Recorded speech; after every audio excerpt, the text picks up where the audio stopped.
you don't need to go crazy on your pots and pans. In fact, I think having less is better. So I'm going to talk a little bit about kinds of pots and pans, starting with a skillet. This is an average skillet. This is a non-stick skillet, which I'm going to talk about in a second, versus this is our cast iron, trusty cast iron skillet, which we use all the time. We love this thing. So you don't need to go into a deep dive to get started.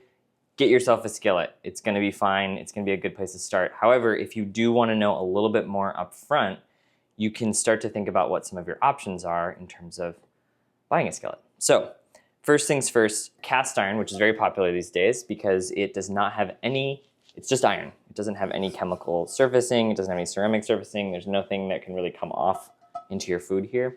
It's also very heavy, meaning it's going to hold and retain heat super well, which is great for frying, great for whatever, because you're not going to get hot spots. Sometimes if you've ever boiled something or made something and you see like a ring where you can see this stove burner coming through, that won't happen with this because the heat's going to be really evenly distributed.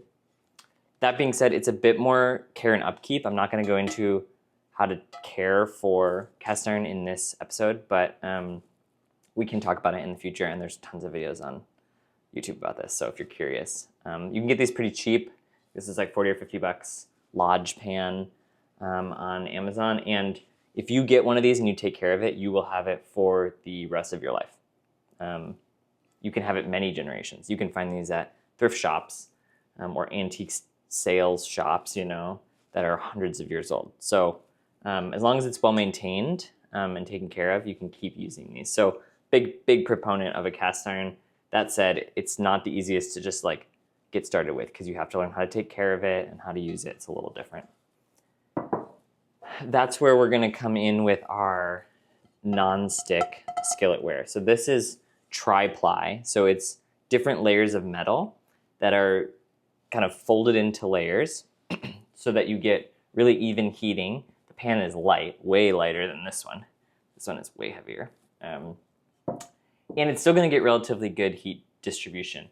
You can buy these kinds of pans. This is a ceramic nonstick, so I would avoid Teflon if I were you. I don't think it's, I don't like it, and I think it's a little bit dangerous. Like things can come off in your food. I like the ceramic more, ceramic nonstick. But you can get these on Amazon or at your local store in like a big set of different pots and pans.